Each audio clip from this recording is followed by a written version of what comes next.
नमस्कार, मैं हेमंत बघेल आप सभी का बहुत बहुत स्वागत करता हूं मेरी इस YouTube चैनल में। भारत में हुए धार्मिक एवं सामाजिक सुधार आंदोलनों के विषय में हम लोग चर्चा कर रहे थे, जिसके अंतर्गत आज हम बात करने वाले हैं थियोसॉफिकल सोसाइटी के विषय में, जिसकी स्थापना भारत भूमि के बाहर अमेरिका में हुई थी। लेकिन इसके बावजूद भी इस संस्था ने भारतीय समाज एवं भारतीय धर्म के उत्थान के लिए काफी कुछ कार्य किया। इसी सोसाइटी से एनी बेसेंट जी भी जुड़ी हुई थी। हम जो है इस वीडियो में एनी बेसेंट जी के बारे में भी काफी कुछ जानेंगे, तो आप लोग वीडियो को एंड तक जरूर देखिएगा। अच्छा लगे तो लाइक और शेयर भी जरूर करिएगा। तो चलिए हम लोग टॉपिक को शुरू कर लेते हैं। थियोसॉफिकल सोसाइटी, तो सबसे पहला चीज तो आप लोगों को ये याद रखना है कि इस सोसाइटी, इस संस्था की स्थापना भारत में नहीं हुई थी। ये भारत के बाहर स्थापित हुई थी। ध्यान रखेंगे कहां पर, तो अमेरिका में इसकी स्थापना हुई थी। काफी बार पूछा गया इसकी स्थापना के संबंध में कि इसकी स्थापना कहां हुई है, किस देश में हुई है, तो ये आप ध्यान में रखिएगा।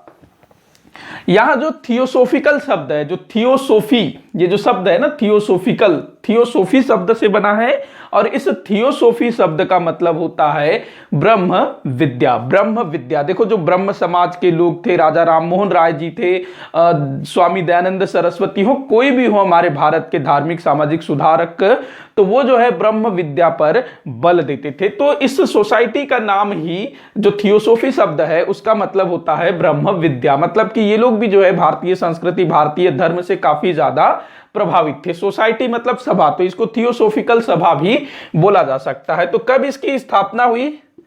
1875 में। कब? 1875 में न्यूयॉर्क में इसकी स्थापना होती है। कहां पर है भाई न्यूयॉर्क? तो अमेरिका में है, संयुक्त राज्य अमेरिका। तो ये भी आप लोग ध्यान में रखेंगे। न्यूयॉर्क में 1875 में इसकी स्थापना होती है। संस्थापक कौन थे? तो नाम पूछा जाता है, नाम थोड़ा सा अटपटा है। मैडम इनका नाम याद रखेंगे, Helena, madam Helena Petrovna, madam Helena Petrovna Blavatsky, ये इनका पूरा नाम है। वैसे आप खाली ब्लावत्स्की भी याद रखेंगे तो काफी है, या फिर HP ब्लावत्स्की। कुछ पुस्तकों में थोड़ा सा अलग टाइप से आपको मिलेगा, जो ट है ना उसकी जगह आपको ट मिलेगा, ब्लावत्स्की इस टाइप से। तो मैडम हेलेना पेट्रोवना ब्लावत्स्की अथवा मैडम HP ब्लावत्स्की, इनके द्वारा 1875 में इसकी स्थापना की गई थी। ये जो है ना जर्मन रूसी मूल की थी। मतलब इनके जो माता पिता थे, एक जर्मन, दूसरा रूस का था। तो ये थे। इनके साथ एक और व्यक्ति का नाम था, वो भी आप लोग ध्यान रखना है, कर्नल MS अल्काट। कई स्थानों पर अल्काट भी आपको देखने को मिलेगा। तो कर्नल MS अल्काट। यहां S का मतलब स्टील है, M का मतलब ना थोड़ा सा मैं कंफ्यूज हो गया, मेरी पुस्तकों में हेनरी दिया हुआ है, हेनरी स्टील। बस आप MS याद रखेंगे उतना काफी है, MS अल्काट या फिर HP ब्लावत्स्की। तो दो नाम आप लोगों को याद रखना है, इन दोनों को ही श्रेय दिया जाता है इस संस्था की स्थापना। वैसे विशेष नाम ना आपको मैडम HP ब्लावत्स्की का याद रखना है, क्योंकि जो अल्काट है ये बाद में आकर के इनसे जुड़ते हैं। तो 1875 में स्थापना होती है थियोसॉफिकल सोसाइटी की। तो इनका उद्देश्य क्या था? कोई ना कोई उद्देश्य तो अवश्य रहा होगा ना कि भाई हमको करना क्या है। तो इनका जो उद्देश्य था, मतलब इस संस्था की स्थापना का उद्देश्य था धर्म के आधार पर, धर्म को आधार बनाकर समाज सेवा करना। मतलब ये जो है धर्म को आधार बना करके समाज सेवा करना चाहते थे। जो भी धार्मिक बुराइयां हैं उनको दूर करना चाहते थे।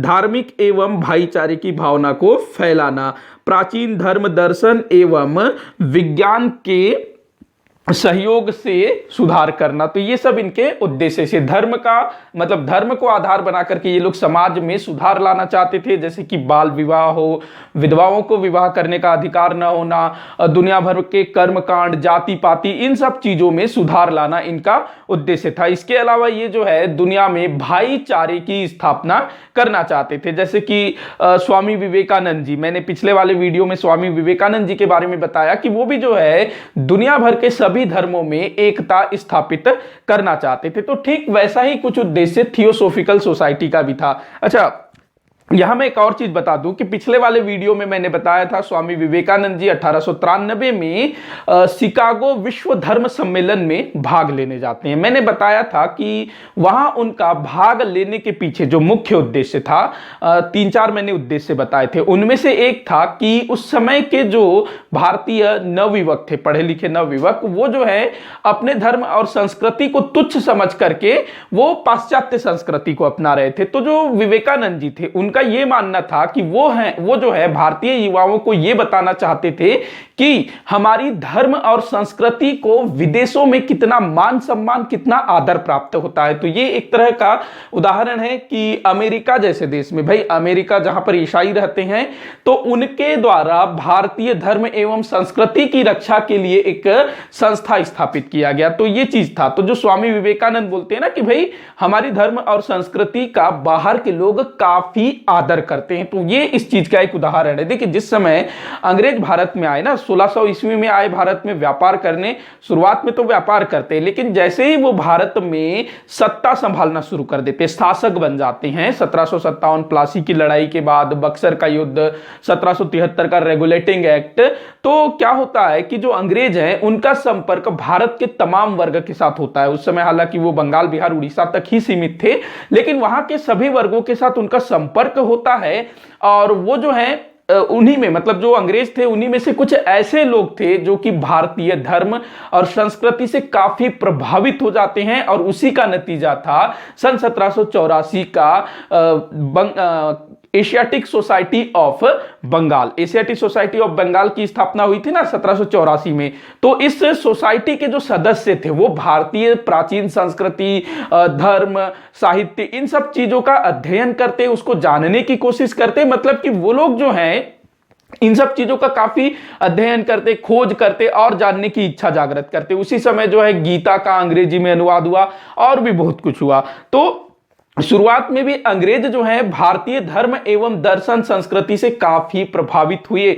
और मैंने बताया था 1813 में पहली बार अंग्रेजी शिक्षा नहीं, 1813 में पहली बार भारतीयों की शिक्षा के लिए धन जारी किया गया। 1 लाख रुपए जो है भारतीयों की शिक्षा के लिए अलग से रखा गया।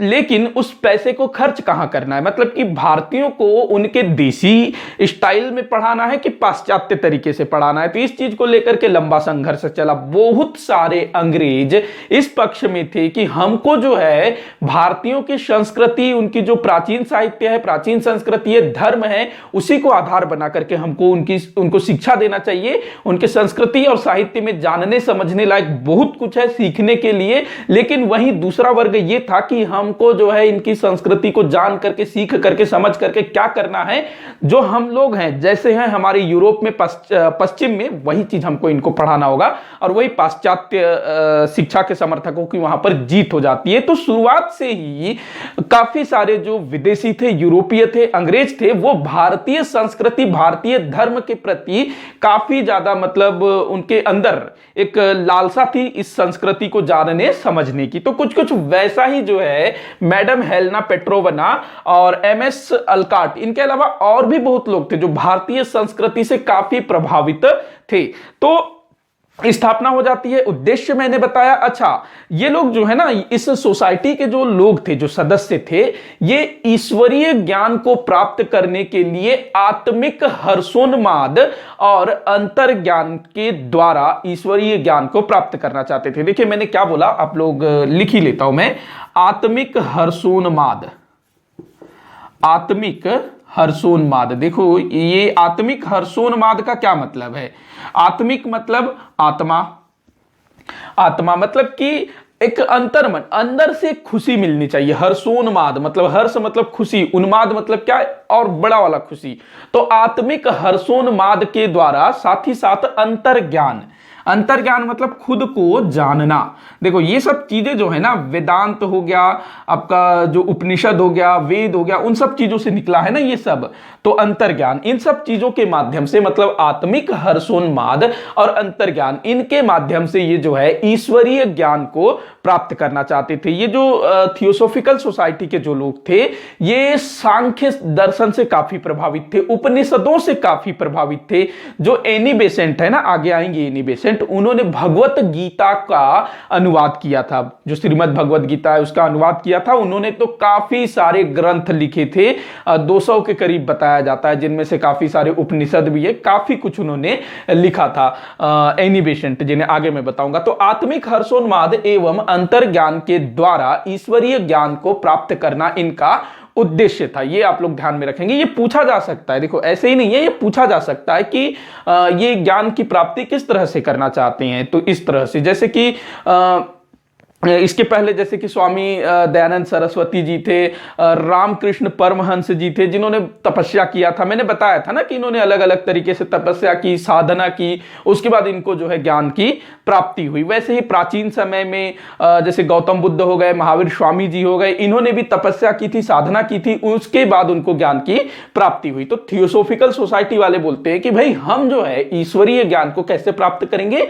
आत्मीय हर्षोन्माद और अंतर ज्ञान के द्वारा हम जो है ईश्वर के ज्ञान को प्राप्त करेंगे। मतलब अपने आप को जान करके। ये सारी चीजें ना, वेदांत हो गया, उपनिषद हो गया, जो दर्शन हो गए हमारे सांख्य दर्शन, उन सब चीजों में ये सारा कुछ दिया हुआ है। तो ये लोग जो है उपनिषद और सांख्य दर्शन, इससे काफी ज्यादा प्रभावित थे। तो ये हुआ। अब ठीक है, स्थापित हो गया 1875 में। मैंने बताया था जब हम लोग दयानंद सरस्वती जी के बारे में पढ़ रहे थे, तो ये जो क्या कहते हैं थियोसॉफिकल सोसाइटी, ये जो है 1879 में 1879 में भारत आ गई थी और आर्य समाज के साथ मिलकर के ये लोग काम कर रहे थे 1881 तक। तो ये चीज भी आप लोग ध्यान में रख सकते हैं। 1879 से 81 तक ये लोग जो है आर्य समाज के साथ मिलकर के काम करते हैं, लेकिन बाद में फिर अलग अलग हो जाते हैं, आर्य समाज अलग और ये अलग। थियोसॉफिकल सोसाइटी का जो मुख्यालय है वो 1875 में न्यूयॉर्क में स्थापित किया गया था। मतलब जब इसकी स्थापना हुई तो इसका जो मुख्यालय था वो न्यूयॉर्क में था, लेकिन जो मैडम हेलेना था, ये माफी चाहूंगा मैं, हेनला कर दिया हो ना, ये हेलेना है, मैडम हेलेना पेट्रावोना। अभी तक मेरा ध्यान भी नहीं गया था, माफी चाहूंगा। ये मैडम हेलेना है, इसको सुधार लीजिएगा। और ये ना MS ही है, M है ये, सॉरी H है ये जो है H है, HS अलकाट है, हेनरी स्टील अलकाट इनका पूरा नाम। ये मैं कोष्टक में लिख देता हूं, मैंने M बताया था ना, उसको आप लोग काट लीजिएगा। हेनरी स्टील अलकाट और ये हेलेना। तो 1875 में न्यूयॉर्क में इसकी स्थापना होती है, वहीं इसका मुख्यालय था। अब क्या होता है, जैसे मैंने बताया कि 1879 से 1881 तक ये लोग आर्य समाज के साथ मिलकर के काम करते हैं, बाद में अलग हो जाते हैं। तो स्वामी दयानंद सरस्वती जी के निमंत्रण पर, मतलब दयानंद सरस्वती जी जो कि आर्य समाज के संस्थापक थे, उन्होंने इन दोनों को निमंत्रण दिया था भारत आने का, मैडम ब्लावत्स्की को और कर्नल अलकाट को। तो दयानंद सरस्वती जी के निमंत्रण पर ये दोनों भारत आए थे, ये चीज आप लोग ध्यान में रखिएगा। इसके बाद 1881 में ये आर्य समाज और थियोसॉफिकल सोसाइटी दोनों अलग अलग हो जाते हैं। इसके बाद जो थियोसॉफिकल सोसाइटी है उसका जो मुख्य कार्यालय है वो चेन्नई के निकट, जो दक्षिण में है ना चेन्नई के निकट एक स्थान है अडयार। चेन्नई के निकट है ये स्थान अडयार। तो यहां पर ये लोग जो है अपने संस्था का मुख्यालय स्थापित करते हैं, चेन्नई के निकट अडयार। अब यहां पर ना थोड़ा सा कंफ्यूजन है, मेरे पास जितनी भी किताबें हैं ना उसमें कुछ में ना आधे में 1882 दिया हुआ है, 1882 दिया हुआ है इसकी स्थापना, 1882, वहीं कुछ में ना 1886 दिया हुआ है। तो आप लोग दोनों को ध्यान रखिएगा और मुझे कमेंट करके बताइएगा कि आपके पास जो भी सोर्स है उसमें क्या दिया हुआ है। वैसे ये 1882 अब देखिएगा तो 1882 मुझे वैसे सही लग रहा है मेरे में, लेकिन 1886 भी दिया हुआ है। तो चेन्नई के अडयार में इसका मुख्यालय स्थापित किया जाता है। तो मैडम ब्लावत्स्की और कर्नल अल्काटिन के संदर्भ में बस इतनी ही चीजें। दयानंद सरस्वती जी के निमंत्रण से ये लोग जो है भारत आते हैं। अब हम लोग बात करते हैं एनी बेसेंट जी के विषय में। एनी बेसेंट जो कि उन्होंने जो है भारत में थियोसोफिकल सोसाइटी को काफी आगे पहुंचाया। एनी बेसेंट जी, एनी बेसेंट जो कि लंदन से थी, मतलब ये इंग्लैंड से थी एनी बेसेंट।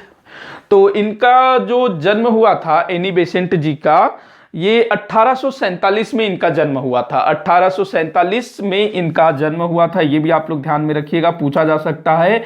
1847 से 1933 भारत में इनका डेथ हुआ था 1933। तो लंदन में इनका जन्म हुआ था। इनके पिता एक डॉक्टर थे और इनकी जो पढ़ाई हुई थी, गणित में इन्होंने पढ़ाई की थी, साथ ही साथ दर्शन इनका विषय था। तो ये जो है 1882 में थियोसोफिकल सोसाइटी के संपर्क में आती हैं। कब? 1882 में। इसके बाद 1889 में औपचारिक रूप से ये जो है थियोसोफिकल सोसाइटी की सदस्य बन जाती हैं। कब? 1889 में। इसके बाद भारत आगमन कब हुआ, तो इसके संदर्भ में भी थोड़ा सा कंफ्यूजन है। 1891 और 92, मेरे पास जो पुस्तकें हैं ना उसमें 1891 दिया हुआ है और 1892 नहीं, 93, मेरे ख्याल से 1893 ही सही होगा।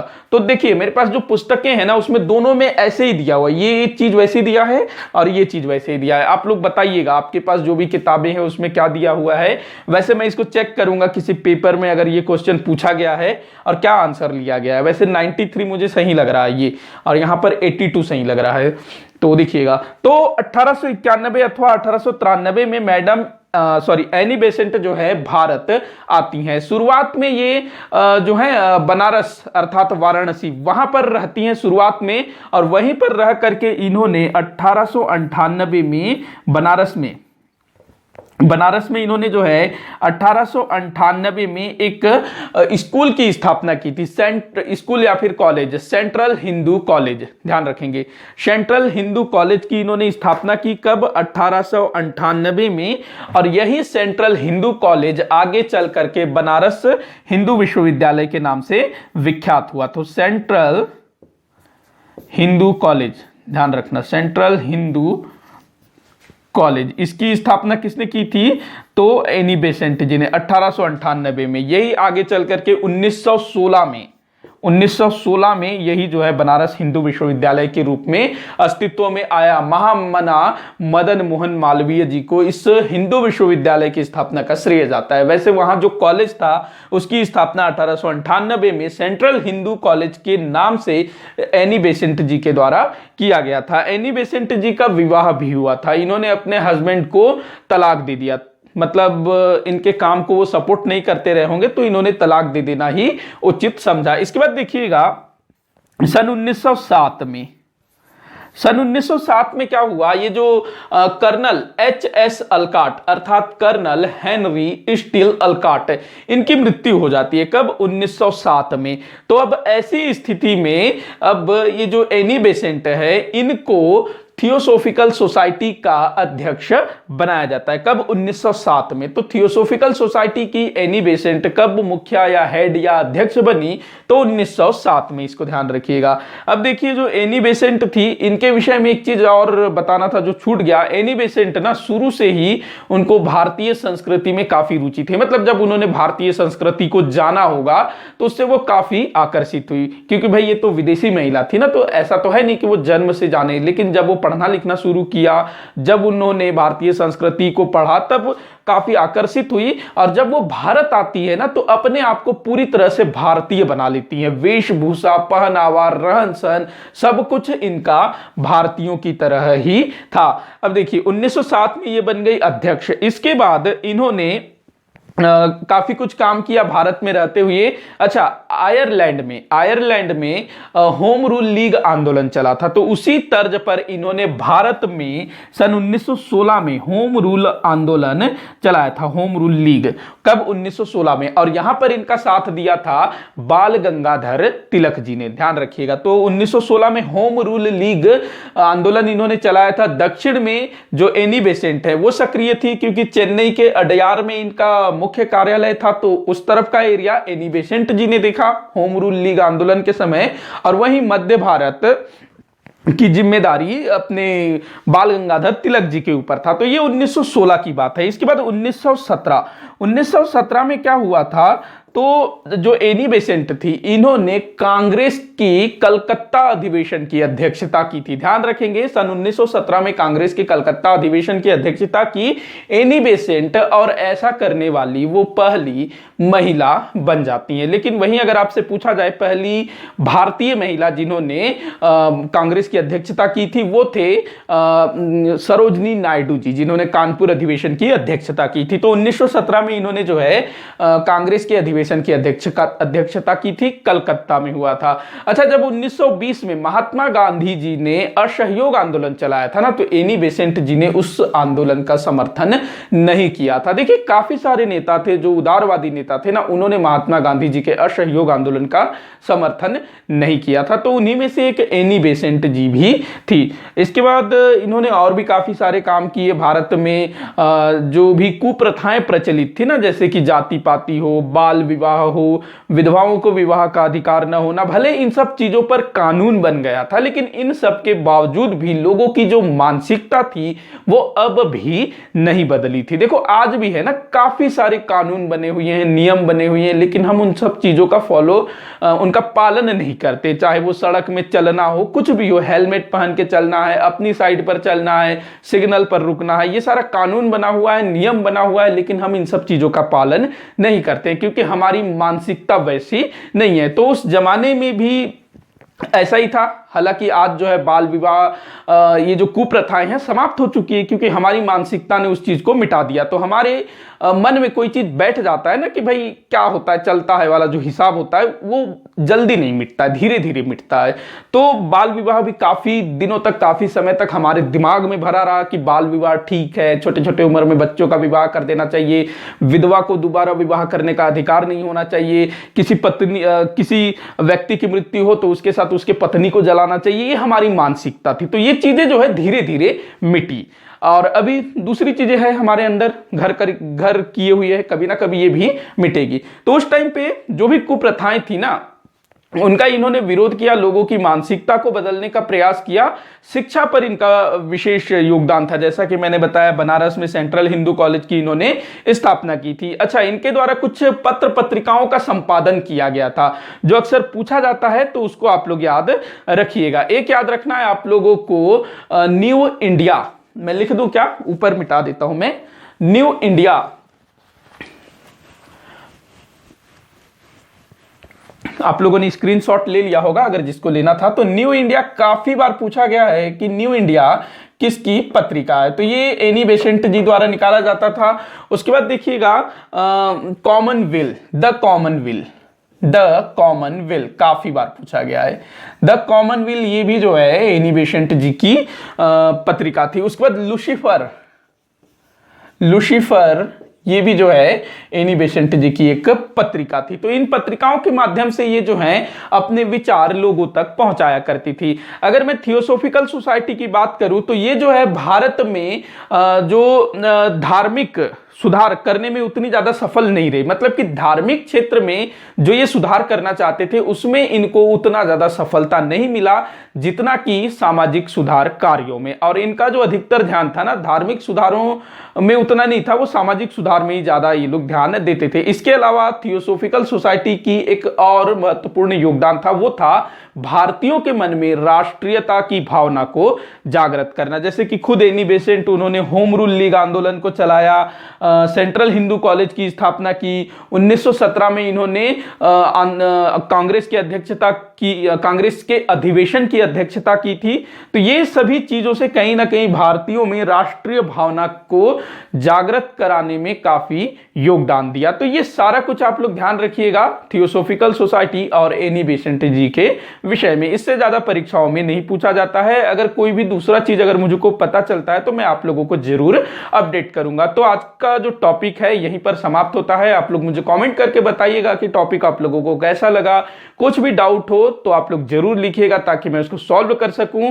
वीडियो को जितना हो सके उतना आप शेयर करिएगा, लाइक करिएगा, चैनल को सब्सक्राइब करिएगा। वीडियो को आखिर तक देखने के लिए बहुत बहुत धन्यवाद।